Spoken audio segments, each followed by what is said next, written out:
ஒழுங்குமுறை மீறல்களுக்கு 109 வீடமைப்பு மேம்பாட்டாளர்கள் கருப்பு பட்டியலிடப்பட்டனர். புத்ரா ஐட்ஸ் தீ விபத்து பாதிக்கப்பட்ட மக்களுக்கு மாதத்திற்கு 2000 ரிங்கேட் வாடகை கட்டணத்தை சிலாங்கூர் அரசு ஏற்றுக்கொள்ளும். ஜொஹோரில் வெளிநாட்டினரை அறைந்த உள்நாட்டு ஆடவர், வைரல் காணொலி தொடர்பில் போலீஸ் விசாரணை.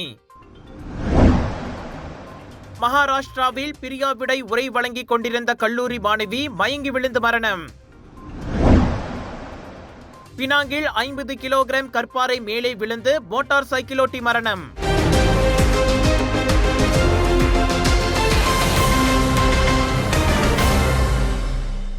அண்மையில் புத்ரா ஐட்ஸில் எரிவாயு குழாயில் நிகழ்ந்த தீ விபத்து பேரிடரில் அருகே உள்ள பாதிக்கப்பட்ட குடியிருப்பு வாசிகளில் 613 பேரின் வீடுகள் முழுமையாக பாதிக்கப்பட்டுள்ளதால் அவர்களுக்கு முழு வாடகை செலவுகளுக்கான 7.2 மில்லியன் ரிங்கெட்டை சிலாங்கூர் அரசு ஏற்றுக்கொள்ளும் என மந்திரி பசார் டத்துஸ்ரீ அமீருடின் ஷாரி தெரிவித்தார். 613 குடும்பத்தினர் 6 மாத கால வாடகை வீட்டில் தங்கியிருப்பதற்கான வாடகை கட்டணத்தை ஏற்றுக்கொள்வது என மாநில அரசாங்கம் முடிவு செய்திருப்பதாகவும் ஒவ்வொரு வீட்டிற்கும் 2000 ரிங்கேட் வாடகை கட்டணம் வழங்கப்படும் என இன்று மாநில அரசாங்க செயலாளரின் அலுவலகத்தில் நடைபெற்ற செய்தியாளர் கூட்டத்தில் அமீருடின் ஷாரி கூறினார். பாதிக்கப்பட்டவர்களின் வீடுகள் மறுசீரமைக்கப்படும் வரை அதற்கான மொத்த செலவு தொகையான 7.2 மில்லியன் ரிங்கெட்டை மாநில அரசாங்கம் செலுத்தும். இதனிடையே குடியிருப்புகள் மற்றும் இதர கட்டமைப்புகளுக்கு ஏற்பட்ட சேதம், பழுது மற்றும் மின் ஒயரிங் செலவு உட்பட 65.4 மில்லியன் ரிங்கெட் செலவாகும் என தீயணைப்பு மற்றும் மீட்பு குழுவினர் மதிப்பிட்டுள்ளதாக அவர் தெரிவித்தார். சம்பந்தப்பட்ட மாணவர்கள் இடையே ஏற்படும் அதிர்ச்சியின் விளைவுகள் குறித்தும் மாநில அரசு கவனம் செலுத்தியது. தற்காலிக நிவாரண மையங்களில் சேர்க்கப்பட்டுள்ள மாணவர்களில் 20 விழுக்காட்டினர் அதிர்ச்சி காரணமாக பள்ளிக்கு வரவில்லை என்றும் அவர்களுக்கு மாநில கல்வித்துறை சிறப்பு உதவிகளை வழங்கும் என்றும் தெரிவிக்கப்பட்டுள்ளது.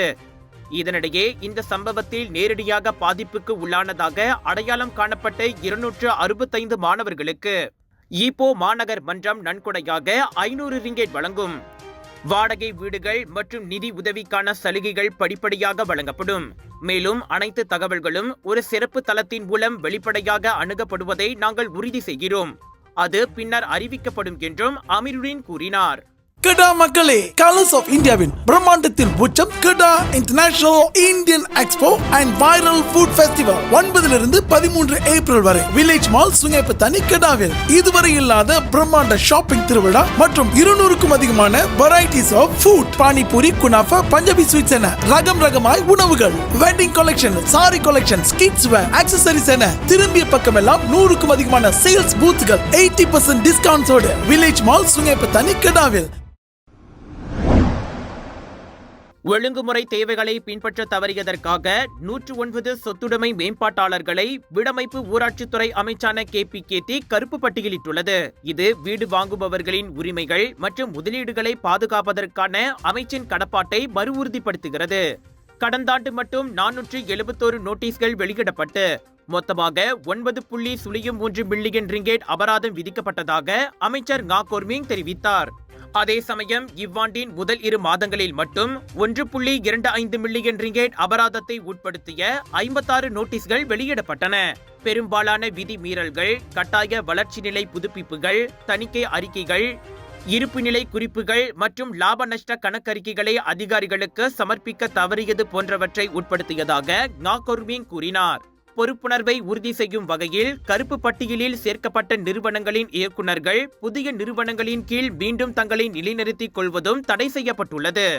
இந்த மேம்பாட்டாளர்கள் நிலுவையில் உள்ள அபராதங்களை முழுமையாக செலுத்தாதவரை புதிய உரிமங்களுக்கு விண்ணப்பிக்க அனுமதிக்கப்பட மாட்டார்கள்.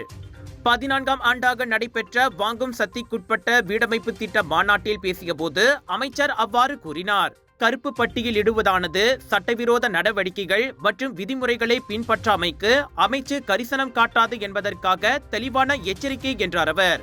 இந்த கருப்பு பட்டியல் விரைவிலேயே அமைச்சின் இணையதளத்தில் வெளியிடப்படும். இதன் மூலம் வீடு வாங்க நினைப்பவர்கள் முன்கூட்டியே மேம்பாட்டாளர்களின் நிலையை சரிபார்க்க முடியும்.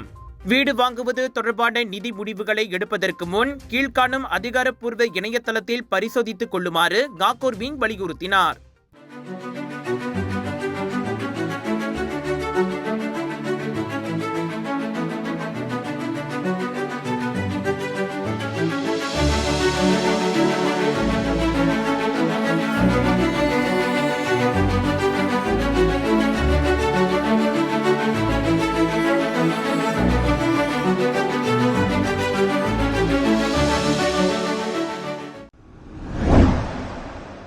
அண்மையில் குலாய் பண்டார் இண்டாபுராவில் உள்ள விலங்கு பராமரிப்பு மையத்தில் இந்தியர் என்று நம்பப்படும் ஒருவரை உள்ளூர் ஆடவர் அறைந்ததை காட்டும் காணொளி வைரலானதை தொடர்ந்து போலீசார் விசாரணையை தொடங்கினர். எக்ஸ் தளத்தில் பதிவேற்றம் செய்யப்பட்ட வீடியோ குறித்து போலீஸ் அதிகாரி ஒருவர் புகார் செய்துள்ளதாக குலாய் போலீஸ் தலைவர் தான்செங் லீ தெரிவித்தார். குற்றவியல் சட்டத்தின் 506 மற்றும் 323 பிரிவின் கீழ் இந்த விவகாரம் குறித்து விசாரிக்கப்பட்டு வருகிறது. இந்த சம்பவம் தொடர்பில் சாட்சிகள் மற்றும் சந்தேக நபர்களை கண்டறிய உதவுமாறும் விசாரணைக்கு உதவுவதற்கு உரிய தகவல்களை வழங்குமாறும் அவர் பொதுமக்களை கேட்டுக்கொண்டார். சட்டத்தை மீறும் வகையில் சொந்தமாக நடவடிக்கைகளை எடுக்க வேண்டாம் என்றும் பொதுமக்களுக்கு தான்செங் லீ ஆலோசனை தெரிவித்தார். முன்னதாக 2 நிமிடம் 16 வினாடிகள் கொண்ட வீடியோ கிளிப்பில் வெள்ளை சட்டை அணிந்த ஒருவர் பணம் திருடியதாக கூறப்படும் சிவப்பு சட்டை அணிந்த ஒருவரை அறைந்ததை காட்டியது. எங்க வீட்ல எல்லாரும் தினமும் காலையில ரெயின் ஆயில் வெர்ஜின் கோகனட் ஆயில குடிக்கிறோம். நீங்களும் தினமும் ரெயின் ஆயில் வெர்ஜின் கோகனட் ஆயில குடிங்க. எப்பவுமே புத்துணர்ச்சியோட இருங்க. ஒவ்வொரு பொழுதும் ரெயின் ஆயிலுடன் தொடங்குங்கள். உங்கள் சிறந்த ஆரோக்கியத்திற்கு அளவான எண்ணெயுடன் சிறந்த முறையில் தயாரிக்கப்பட்ட சைவம் அசைவத்திற்கும் பொருந்தும் சூப்பர் ஊறுகாய், பச்சை கொடி சிவப்பு மீன் சின்னம் கொண்ட ஸ்ரீ மீனாட்சி ஊறுகாய். பினாங்கு ஜாலான்பாயா திருப்பூங்கில் 50 கிலோகிராம் எடையிலான கற்பாறை மேலே விழுந்ததில் மோட்டார் சைக்கிளில் சென்ற வங்காளதேச கட்டுமான தொழிலாளி பரிதாபமாக உயிரிழந்தார். மலை சரிவில் இருந்து அப்பாறை உருண்டு வந்திருக்கலாம் என நம்பப்படுகிறது. வெள்ளிக்கிழமை மதியம் பாயான் லபாஸில் இருந்து ஃபார்லிம் செல்லும் வழியில் அவ்வாடவருக்கு அத்துயரம் ஏற்பட்டதாக திமோர் லாவோட் மாவட்ட போலீஸ் துணைத் தலைவர் சூப்பரிண்டென்டன்ட் லீ ஸ்வீசே கூறினார். கற்பாறை விழுந்த வேகத்தில் அந்நபர் சாலையில் விழுந்த வேளை மோட்டார் சைக்கிளின் முன்பகுதி சேதமுற்றது. இவ்வேளையில் அச்சம்பவம் குறித்து உடனடி விசாரணை மேற்கொள்ளுமாறு பினாங்கு மாநகர் மன்றத்துக்கும் பொதுப்பணித்துறைக்கும் உத்தரவிடப்பட்டுள்ளது. அந்த கற்பாறை எப்படி விழுந்தது, அப்பகுதியில் பாதுகாப்பு அம்சங்கள் உள்ளிட்டவை குறித்து விசாரித்து அறிக்கை தருமாறும் பணிக்கப்பட்டுள்ளது. முதலீட்டு பணத்தை மீட்க முடியவில்லையா? கடன் கொடுத்து மாட்டிக்கொண்டீர்களா? அணுகுங்கள் S7 ரிகவரி.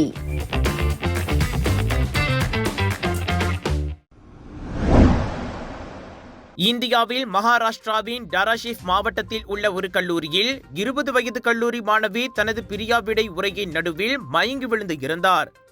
RG ஷிண்டே கல்லூரியில் இறுதியாண்டு BSc மாணவி வர்ஷா காரட் இறந்தவர் என அடையாளம் கூறப்பட்டது. ஏப்ரல் 5ஆம் தேதி நடந்ததாக கூறப்படும் அந்த சம்பவத்தின் வீடியோ இணையதளங்களில் வைரலாகி வருகிறது. அந்த சிறிய காணொளியில் சேலை அணிந்திருந்த அவர் மேடையின் முன் நின்று தனது உரையை நிகழ்த்துவதை காட்டுகிறது. அவர் சரிந்து விழுவதற்கு முன் தனது பார்வையாளர்களுடன் பேசிய ஒரு லேசான தருணத்தை அந்த வீடியோவில் காண முடிந்தது. வர்ஷா தரையில் விழுந்ததால் மாணவர்கள் மேடையை நோக்கி ஓடினார்கள்.